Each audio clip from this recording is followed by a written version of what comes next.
Welcome to the Tech Blog Writer Podcast, your guide to future tech trends and innovation in a language you understand. Now, over to your host, Neil Hughes.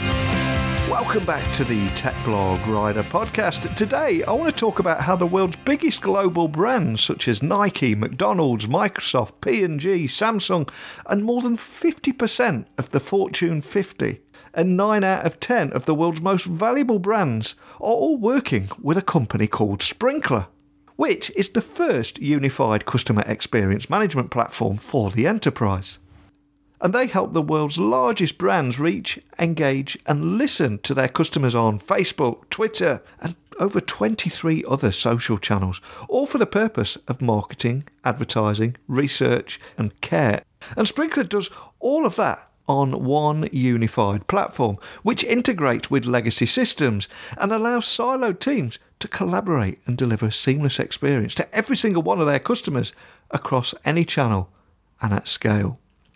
So I was incredibly impressed with what I learned, and for me, Sprinklr stood out of the 200 plus booths here at the Adobe Summit, and Sprinklr seemed to be one of the very few out there that had no competition. So buckle up and hold on tight so I can beam your ears all the way to Vegas so we can speak with Sprinklr CMO Grad Conn in what I promise you will be a very enlightening and amusing conversation too. A massive warm welcome to the show. Can you tell the listeners a little about who you are and what you do? Sure, I'm Grad Conn. I'm the Chief Experience and Marketing Officer for Sprinklr. And what I'm responsible for is all the traditional marketing motions, and the way we measure that is pipeline. But I'm also in charge of experience. And how do our customers experience the product? How do they fall in love with the product? And how do they use the product to help their customers fall in love with them? There are so many buzzwords here at the summit. It's almost like we're surrounded by them, but I'm on a quest to learn more about how this tech is working in the real world, outside of conference halls and keynote speeches. So can you tell me a little bit more about how Sprinklr is helping large brands such as Disney, L'Oreal, McDonald's, Michael Kors, Nike, P&G, Santander? I mean, I could go on, but how do you help them manage their social media? What do you mean buzzwords? Buzzwords in marketing? I'm confused. I don't know what you're talking about. Yeah, I think I used to work in healthcare, and every industry actually has buzzwords, and particularly acronyms. And part of the reason for that is that it's the way the industry creates a language that creates exclusionary access. So that basically the way I judge you is I'll say to you, hey, what are you using to generate MQLs? If you say to me, what are MQLs? I'm like, oh, hello, goodbye. And it's very interesting. Every industry's got that. Marketing is particularly adept at creating them because they're very creative people. So they're really good at creating them. And I think that where we get lost a lot of the time is that at the end of the day, if a customer doesn't take a charge card or cash out of their wallet and give it to you, then there's no company. I mean, it's not that complicated.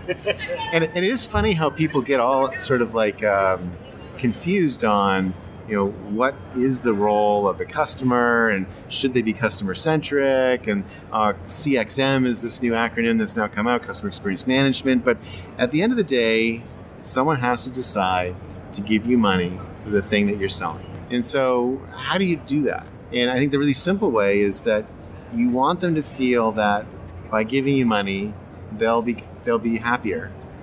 Now, you can't promise happiness, because that's a quest that's never ending.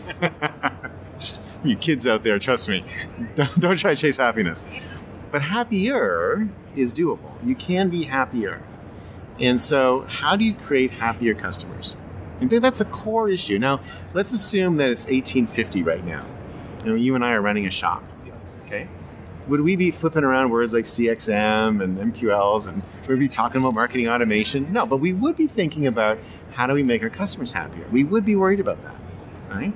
And so we would think about how do we greet them when they walk in the door?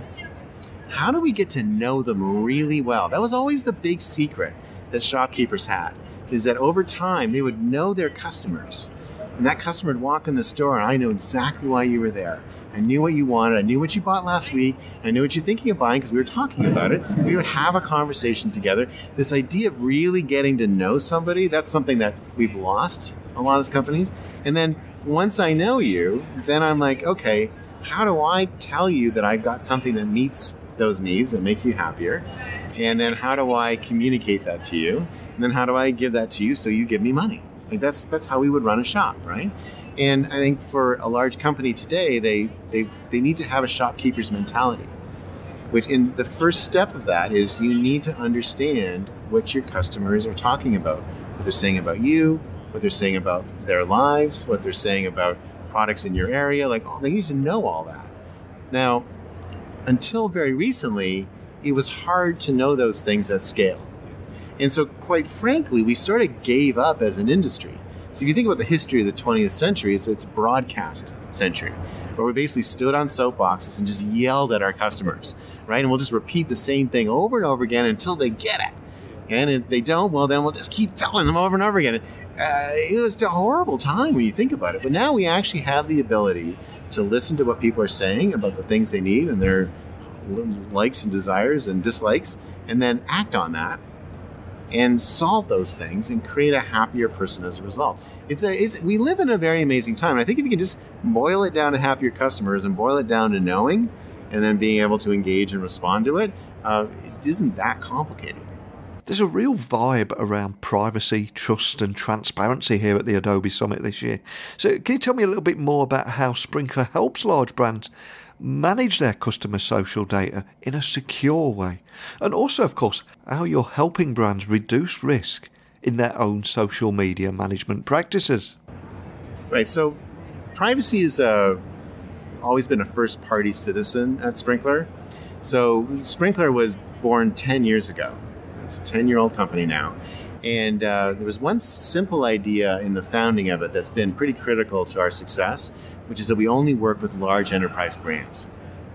And so what that meant is that we had to create a tool that would integrate into very complex IT environments with very large multinational organizations. We operate in 150 countries today, right? And 27 different languages. You know, we've got offices in 15 countries. We have 1,400 employees now. So, we've been able to sort of service these large multinational clients by making sure that privacy, security, and governance were always first-party citizens. So, part of my history, I was the CMO at Microsoft US, and I was actually Sprinklr's first customer. So, and the reason I bought Sprinklr, when they first pitched it to me, although I will say they didn't tell me at the time I was their first customer. I learned that much, much later. But anyway, They did a very good job. But what they told me was they took me through their governance structure. And for me, what I was worried about, especially at Microsoft, a very sort of large organization, you wanted to make sure that you didn't make any mistakes. The governance structure made me feel like I had a very low chance of getting fired by using Sprinklr because it's very unlikely that someone would be able to do something that I would disagree with because I had the ability to approve everything. And so that's always been sort of the DNA of the company. So when GDPR came out, we were first out with a GDPR a module and component. We have sort of full privacy compliance even to the new California laws that are being passed as well. And what we do is we help companies make sure that they're getting consent and that when they're trying to combine records, they're doing it in a consent-driven way so that can I associate your Messenger account with your Twitter account and get that consent, and now you can start to create a kind of consistent customer profile. But privacy, I don't actually think it's that complicated. Again, I try to simplify things because at the end of the day, if you ask someone for permission and they give it to you, and you give them the ability to view the permissions they've given you, give them the ability to manage the permissions they've given you, and you give them the ability to delete the information they've given you, which is part of what our module does, then no problem. It's not that complicated. And I think the whole privacy thing really mostly happens is people are afraid of bad actors. And that's where I think privacy has become this sort of touch point or flashpoint. But we're blessed because we're working with large multinational corporations that are the the best actors. Like they're absolutely tippity top. They're not going to fool around with this kind of stuff at all. And so in that scenario, I don't think customers have anything to be worried about. Personalisation is another big theme here. So can you tell me a little bit more about how brands can use social media for personalised selling? Interesting.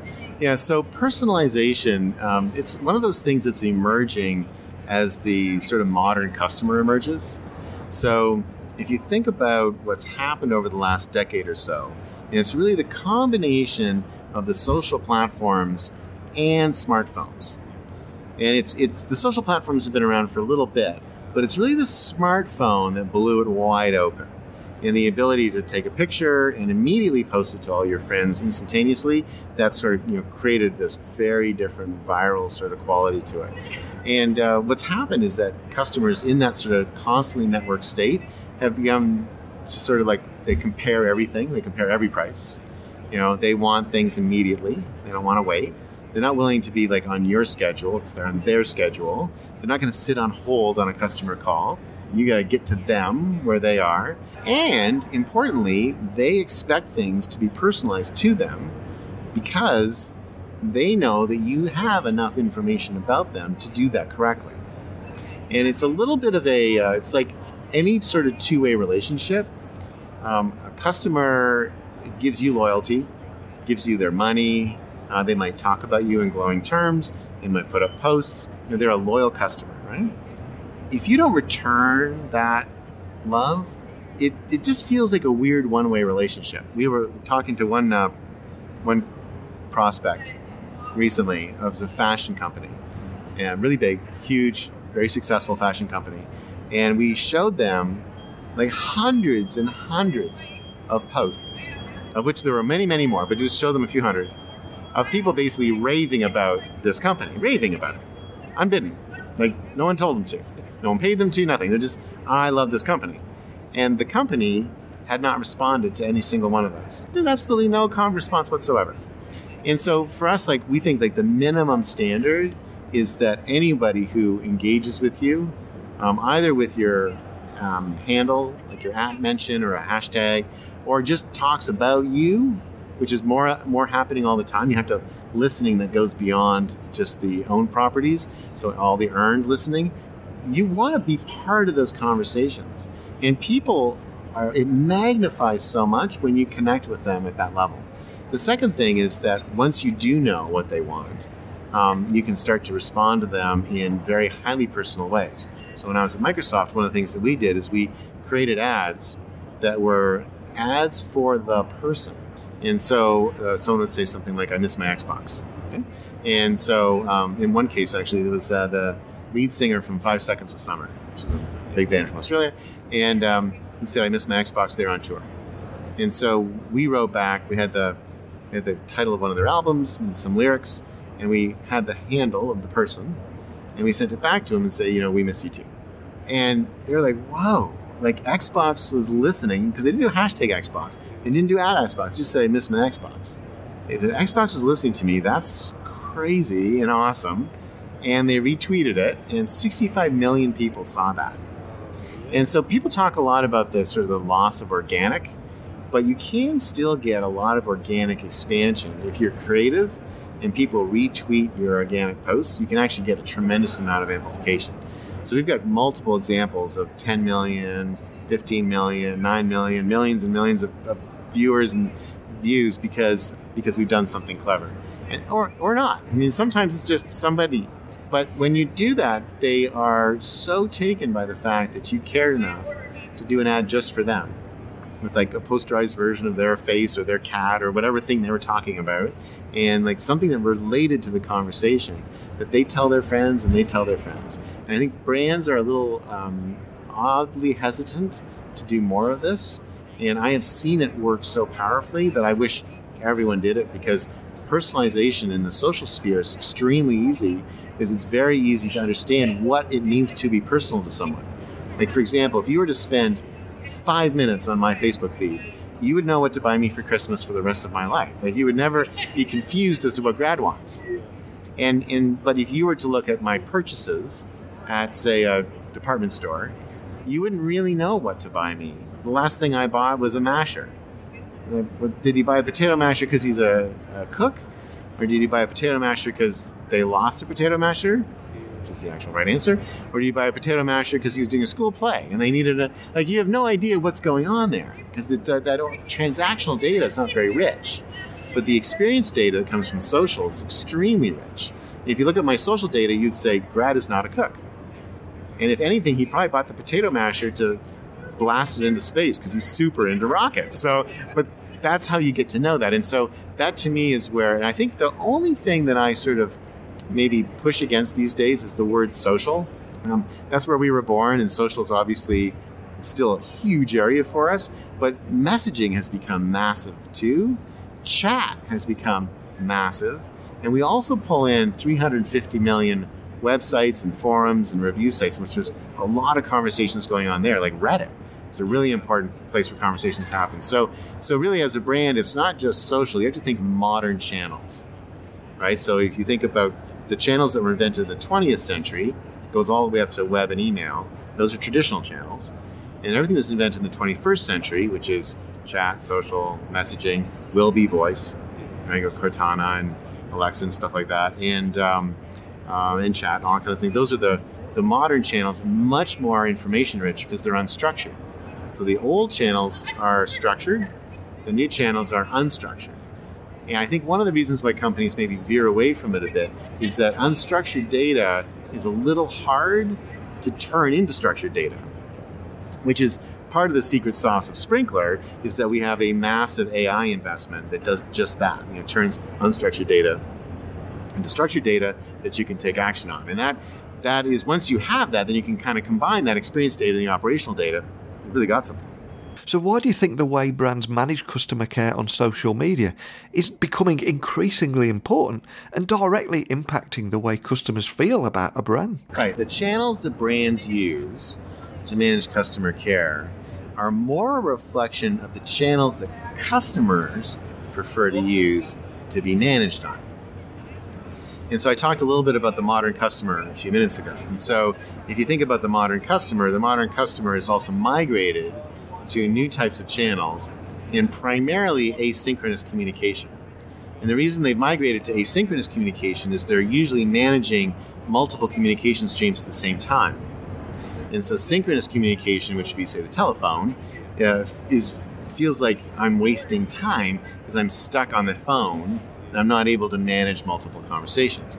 And so there's a fantastic chart from Mary Meeker from Kleiner Perkins.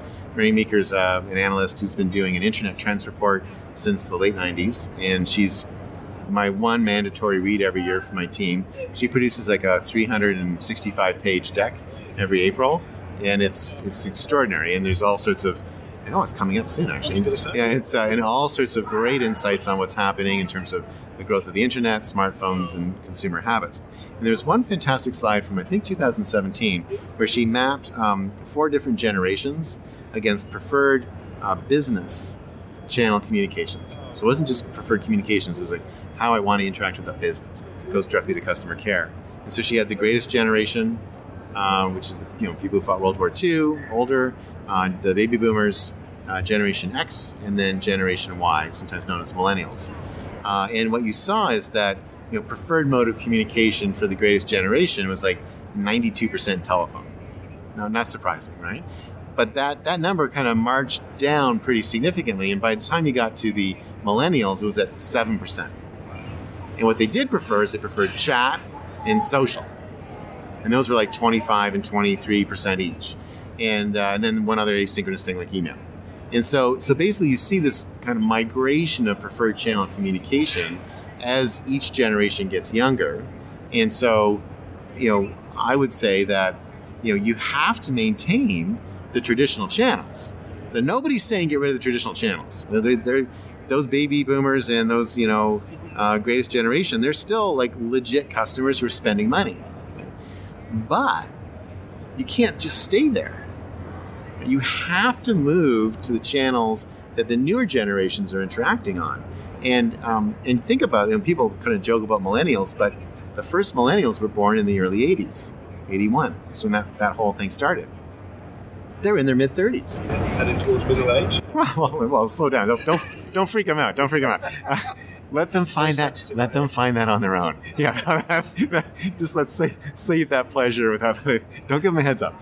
But no, but mid-30s, like prime childbearing years, prime. That's when I'm buying my homes. That's when I'm buying cars. That's when I'm buying baby strollers. That's when I'm buying everything. I spent I can't remember how much money I spent in those years, but mid-30s to sort of mid-50s. By the time it's basically from the time I start having children until the time they get out of college, I'm like shoveling money out the door, as I'm like feeding a coal fire, right? And so that's the customer that prefers those modern channels. So I think where people may get themselves a little confused is they have this picture in their mind of teenagers, and be careful that you don't let yourself get disintermediated by competitors who are smart enough to know that their probably biggest customers are going to be on these modern channels now. And so what we're seeing, our fastest growing product at Sprinklr is Sprinklr Care. And we Sprinklr Care is a product used by many of our largest customers, including people like Verizon, Microsoft, etc. And what it does is it is a product which is pulling in all the comments, both directed at us and orthogonal. Okay, like someone complaining about us but not thinking we're listening, right? And then being able to pull all that in and then be able to react to it, turn it into a case, and with the exact same level of robustness that we have in existing traditional customer care products, you can do all that for social in Sprinklr. So you've got an agent dashboard, you've got supervisor consoles, all the things you're normally used to seeing. It's in your top of the line, AI structured way of seeing everything that's going on. And what we find really interesting is that when customers start to light this stuff up, they're shocked at how many things that people have been saying about them or maybe asking for help that they didn't know about and didn't see because they just weren't on those channels. And those could be their best customers. The other thing I would also say is we're starting to see, it still seems like early days, and I wish as an industry we could move a bit faster here, but there is a saying now which is customer care is the new marketing. And going back to our shopkeeper example, the people who are calling you and complaining are not a problem. They're not a cost center. They're your best customers. Because they're using the product. I mean, if they're not using the product, they can't break. Okay, and they're using the product potentially a lot. That's just why it broke. Yeah. Right. So they're good, and they're the most likely source of your next sale. And so if you and I, again, sitting in our shop in 1850, and Mrs. Evans walks in and she has a problem with something we gave her yesterday, what's our motivation? We want to make her happier. Absolutely. When she walks out of that shop, we want her to feel happier than when she walked in the shop. Right? And because we know, we're not stupid, we're successful shopkeepers, you and I, right? We're not stupid. We know that if we don't take care of her, she's not going to shop with us anymore. The most obvious thing for us to do is to make sure she walks out of there thinking, boy, am I ever glad that I shopped there. What a smart decision I made to do business with that group of people. So why companies don't do that today, I don't understand. And why they don't understand that you can't measure customer care based on cost. You have to measure it based on revenue. And you have to think of your customer care center as a way not just to take care of people's problems, but then to use that as a way to upsell them to new things. We had one great example from Nike where a customer, and Nike's amazing at this. Nike's just an amazing company generally, and one of our oldest and best customers, and they use us to manage content in 120 countries. So we're their content management platform globally for everything, for all omni-channel content, and then obviously use this for all their social stuff as well. And so Nike had this just great example where someone called in and they were a little upset and a little nervous because they were about to run a marathon. Their shoes had not arrived yet. And so they were about to run a marathon and their shoes had not arrived yet. And it would say it's Thursday and the marathon's on Saturday. So they were getting down to the wire. And so they called and said, hey, where are my shoes? And maybe not super confrontational, but mostly that's all they cared about. And the agent was able to very quickly see that the shoes were scheduled to be delivered the next day, on track, on time, on the truck, ready to go, and it's not going to be a problem. You'll be good. And they're like, great. But the agent took the opportunity, saying, which marathon are you running? I'm running XYZ marathon.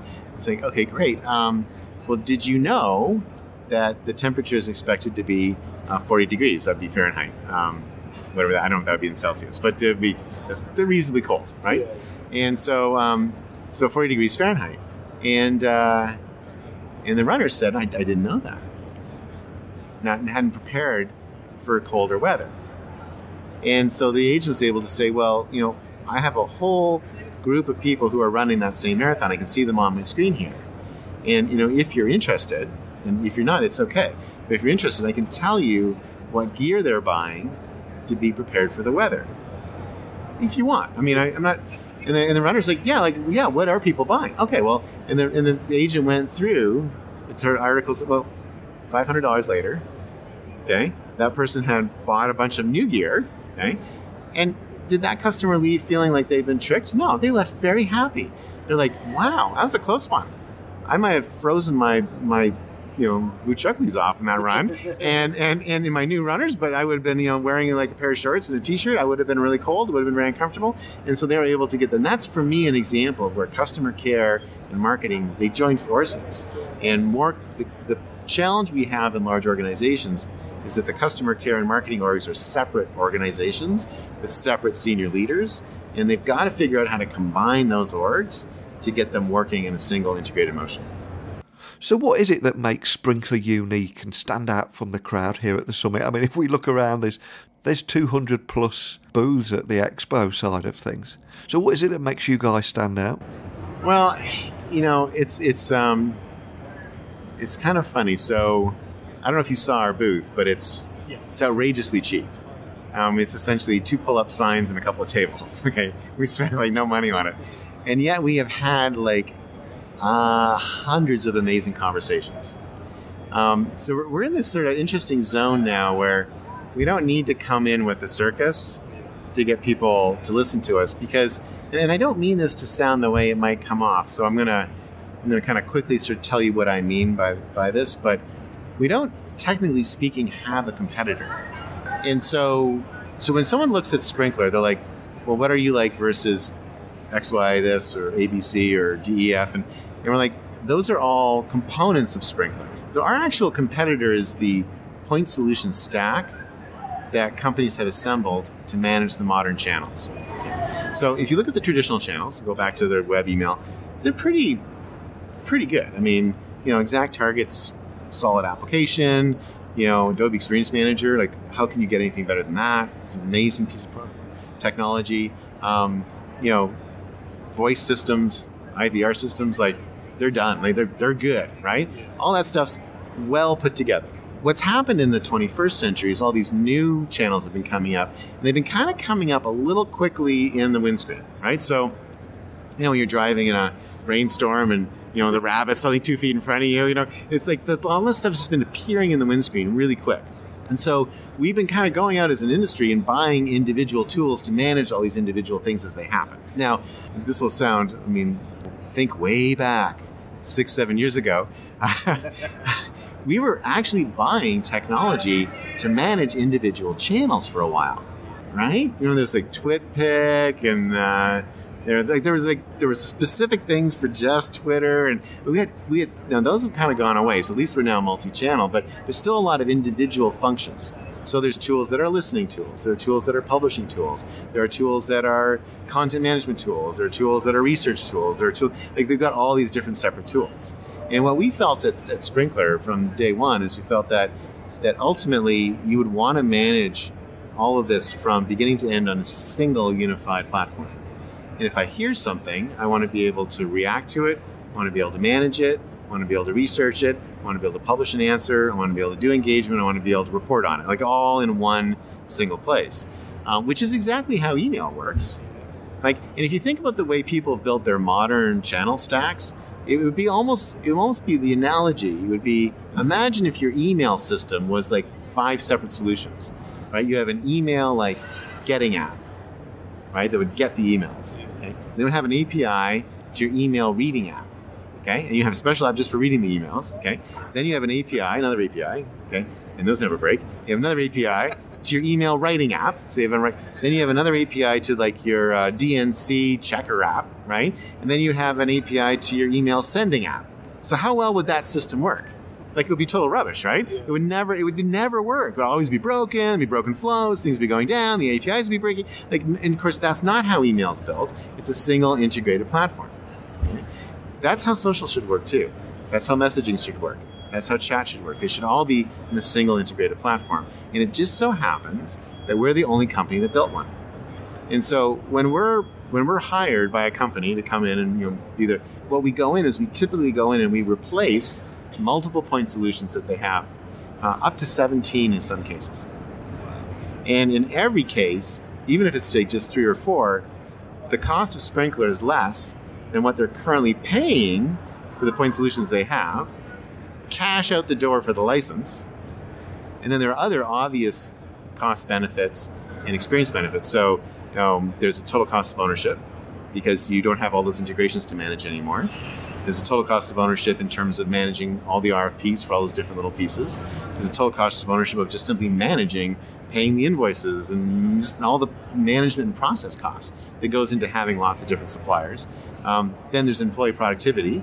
We call it the chair swivel. I'm on this one, now I'm on this one, now I'm on this one. I'm just swiveling my chair back and forth as I move between different point solutions. That goes away with Sprinklr. So as an employee, I'm in one platform all day long. And in my team, we just use Sprinklr. We run the entire marketing operation of Sprinklr on Sprinklr. I can show you if you want to go back to the booth and show you this. But we do all of our campaign planning, all of our collaboration, all of our project management, our asset management's in there, like everything. We have one tool. So we all log in at the beginning of the day. We're all in there together, collaborating, having fun. This is quite magical, actually, because we're all in the same spot. And then we manage every campaign, manage all things, and all the listings happening, all the engagements happening, all in one spot. We all log out at the end of the day. And the employee productivity boost from that, and the employee morale boost from that, I can't quantify it with a dollar figure, but I can tell you that I've increased my pipeline by 6x since I started and since I did this. And we're actually trying to figure out how do we start selling other companies the system that we've built, which is this kind of thing we call social account-based marketing, because it's super powerful.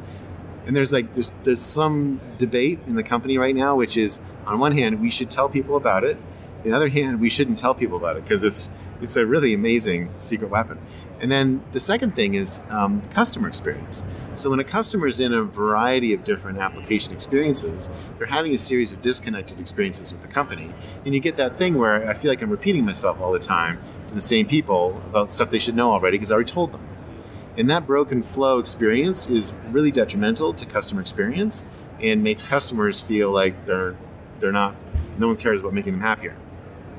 There's a really great little survey that came out from Forbes, which was 80% of companies think that they provide super experiences, and the same set of companies, their customers were surveyed, and only 8% of their customers agreed. And so you gotta get more cohesive and get more unified to drive a better customer experience, employee productivity, and just quite frankly save a bunch of money. So that's sort of how we land. And so where we work really well is we work really well with a company who's on a front office digital transformation journey, and they are far enough along to know that just continuing to wire up more APIs is a fool's errand, and they really need to start looking at a unified platform, and we're the only one. So what's next for Sprinklr? Is there anything else that you can maybe share with us today? Well, so what's next? I mean, overall, what we're trying to do is create a great company that lasts for more than 100 years. Like that's what we're trying to do. So that's not just a quick thing. That's every single day you're adding a pebble to that wall. For us, what's kind of exciting is that the front office has now become an area of focus in the organization. For the last 30 years, we've all been working on getting the back office. But back office is in pretty good shape now. SAP's done an amazing job there. Fun fact, so it's a bit off topic, but 80% of all retail transactions at some point pass through an SAP system. Isn't that crazy? I saw that stat. I was like, wow, that is mind-blowing. Yeah, anyway, that's where we want to be one day. We digress. But the modern front office has now become the area of focus because, and quite frankly, it probably should have been for a while now because your revenue all comes from your customers, and that's the front office is the set of tools that interact with the customer. And so that's where all the investments now starting to go, which has been great for us. So that's been really exciting. For one of the things that was announced here, and which for us is a really important initiative, is this concept of a common customer ID. What sort of broke open the back office stuff for SAP is when SAP was able to create a common product ID. Once they had that common product ID and they could attach multiple systems to that ID, magic really started to happen, because now I could really understand the cost of a product. By not having that in the customer space, we're really flying blind as marketers. And so late September 2018, SAP, Adobe, and Microsoft announced something called the Open Data Initiative. And the Open Data Initiative is a bold and exciting idea, which is to create a data model in a common customer data model standard that's open source, that would be hosted and extensible, that would be hosted in Azure Data Lake. And Satya, in his speech today, demonstrated it for Unilever as the first use case. And so 14 companies have been invited to join this alliance and be part of the steering committee for creating the data standard. And I'm really proud to say that Sprinklr is one of them. Yeah, one of just a few ISVs. They were mostly SIs that were invited for obvious reasons. And so as one of the maybe half dozen ISVs at the table, it's a pretty exciting opportunity for us to help define a standard and sort of create the future of where the front office is going. And in terms of creating a 100-year company, we really do need to have standards like that that we can all sort of rally around. And ultimately, thousands and thousands of applications and companies will be using ODI as a standard, which will have been part of the early days of creating. So that's kind of where we're heading right now. So what is it you're going to be taking home from the summit? Is there anything that, when you take that plane ride home, is there anything that you're going to be thinking about? Plane ride home. That's still a couple of days from now. Let's just say next plane ride. Well, it's interesting. For me, what I always get out of these, I do love coming to these conferences. I wish I could come to more. There's so many, and they're all great. But just the level of excitement and energy around digital transformation, generally, and in the front office space, is quite stunning. And what is amazing is that in every single conversation I've had with customers and prospects, at our cheap little booth over there, is all the same. They're all like, I'm in the middle of a digital transformation or initiative. Everyone's in the middle of it, and they're not easy. And so maybe one of the things I've been thinking about is, how do I help our customers, prospects, and just all these marketers who are stuck on this, treadmill of digital transformation? How can I help them be happier? And how can I help that be a clearer process? Because I think for a lot of them, it is difficult. They see lots of vendors on the floor. They hear lots of stories. They see lots of confusing, contradictory claims. I think it is challenging. And if there's some way that we can help clarify that and make it a bit easier, I think it would be a great service. I used to work in healthcare. And there's a great analogy in healthcare. So in healthcare, there were many, many, many companies like Allscripts and Cerner, great organizations who had been building point solutions and EHR systems for many, many years. And in typical hospitals have a very large number of point solutions because they have a large number of devices and different things that they're measuring. One example that I know is at Palo Alto Medical Center, which is in heart of the valley. It's a 400-bed hospital, and at one point they had 400 point solutions. 400 beds, 400 point solutions. And you can imagine the gnarly mess that was. I mean, their IT people would only last months. I couldn't take it. It was just ridiculous. Then the company got formed in Wisconsin, of all places. And they had an idea, which is, why don't we build a unified platform? And it's called Epic Software. And it's like most categories end up with one or two platform players, like iOS and OS 10 and iOS and Android, OS 10 and Windows. There's always a couple extras that try to make it in, but usually they decline to about two. But interestingly, Epic was the only one that did a unified in healthcare. It was deemed too hard. Just like we were the only one that did a unified in front office because it was deemed too hard. It took us 10 years. It is quite a bit more complicated in healthcare, so it took Epic about 20 years. And at one point, they actually had the largest VB application, Visual Basic application ever built. It was so big, like the whole thing was a VB app. And it was so big and so massive that engineers at Microsoft were like, it's not meant to be that way. Like, you can't build a house out of matchsticks. Like, you can't do that. Anyway, so that's not true anymore. They have a wonderful .NET application that's all on Azure now. But they were a really bold organization because they just built and built and built and built and built and built and built and built and built and built and built until they got to a point where suddenly, as a hospital, I could legitimately re-platform just to Epic and get most of the functionality, maybe not exactly all of it, but most of the functionality of the point solutions I had, but more importantly, the advantages of unified. And the advantages of unified in a hospital, many of them, but this quick example is septic shock, right? So sepsis sets in, and usually by the time sepsis presents in a way that you know it's sepsis, it's too late, particularly in a patient that's recovering from something serious. And so, but if you had 3 different readings, and I can't remember them exactly, but I think it's blood pressure and temperature and weight or something like that, you can tell that sepsis is at risk and catch it early enough to take care of it.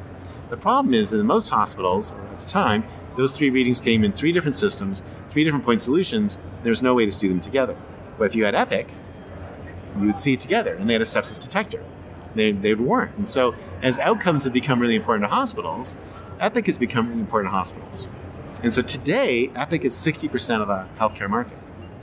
And they're just getting going. Like, they've still got a long way to go. They're multi-billion-dollar implementations. They're an incredible company. And for me, that's inspiring because part of what Epic has done is they have made the people that work in hospitals happier. They've made it easy for hospitals to make decisions because as a hospital, do I buy these 50 different point solutions or do I just put in Epic? Let's put in Epic. Right? And there's enough great examples of Epic working that I can feel confident doing that. And if you talk to people who work in hospitals who use Epic, they love it. They love it. And so that, I think, is like the future for Sprinklr. Is I want to be in the same spot, which is I want people to be able to say, hey, you know what? The way to solve this digital transformation problem is just put in Sprinklr. And I'll love it, and I'll be happier. And if you do talk to Sprinklr customers, they love it. People think the product's incredible. And we are, as a company, hyper-focused on becoming the most loved enterprise software company ever. And so people, when they talk about working with us, they say, I've never worked with a company who's as responsive, who's as clued into what I'm looking for, who's as willing to make changes, like all that kind of stuff. That's what we pride ourselves on. That's what we're really good at. So what is the best way for listeners to find out more information about the great work that you're doing, and equally just reach out and contact a member of your team? Well, so the easiest way is to go to our website, which is Sprinklr.com. But we were a startup, so we couldn't afford the E. So remember that Sprinklr is just S-P-R-I-N-K. So far, so good. L-R. Just L-R. And so Sprinklr.com, and there's lots of ways of contacting us there. But also feel free to follow me or reach out to me. So I'm Grad, G-R-A-D, Conn, C-O-N-N, so like graduate, Connecticut, but no U-it, no etiquette on the end. But just Grad Conn. I'm Grad Conn on Twitter. I'm Grad Conn on Facebook. I'm Grad Conn on LinkedIn. In fact, I'm the only Grad Conn in the world. Wow. Yeah, so you can hit me anywhere you want, and I'll get back to you, and feel free to connect with me. The only one caution is I got very complacent. By being the only Grad Conn in the world, I would always get I never had to be Grad Conn 276. Like I always just got my username. I neglected to register gradconn.com. I just never thought anyone would want it. And so, and you know the company Foxconn? Yeah. Right. So a Japanese semiconductor company liked Foxconn so much that they created a company called Grad Conn. So there's a Chinese company called Grad Conn that owns gradconn.com. So if you go to gradconn.com, that's not my side hustle. That's like another company, not me. But everywhere else and all the social platforms, you can hit me. That's going to haunt you for the rest of your day. I'm going to go out of business one day. I'm confident. Although they've been doing very well. It's very frustrating. It's been like this for like a decade, and they even had a mascot for a while. And I thought usually when companies introduce mascots, it's usually the path to end. It's usually like the beginning of the end, but the mascot's gone, but they're still going strong. And so, let's see what happens. They make tiny connector solutions, which, by the way, is no reflection on me. Just to be clear, no problem in that department. I've thoroughly enjoyed our conversation today, Grad. So a big thank you for taking the time to join me on the show and sharing your story. Thank you, Grad. It's been a lot of fun. Thank you. First of all, Grad Conn has the coolest name in the world and a great personality to boot. And I love what they're doing here. And I cannot think of another company that offers everything that they do on one platform. And maybe that's why the world's biggest brands are lining up to use their platform. But I'd love to know more about your thoughts on this one. So please email me, techblogwriter@outlook.com, tweet me at Neil C. Hughes. I'd love to hear your thoughts on this and the kind of solutions that you're working with and the kind of problems that you have and the technology that you're leveraging to try and solve those problems too. But that's it for this episode. But I will return much sooner than you would probably like. But hey, that's show business. Seriously though, a big thank you for listening. And until next time, don't be a stranger. Thanks for listening to the Tech Blog Writer Podcast. Until next time, remember, technology is best when it brings people together.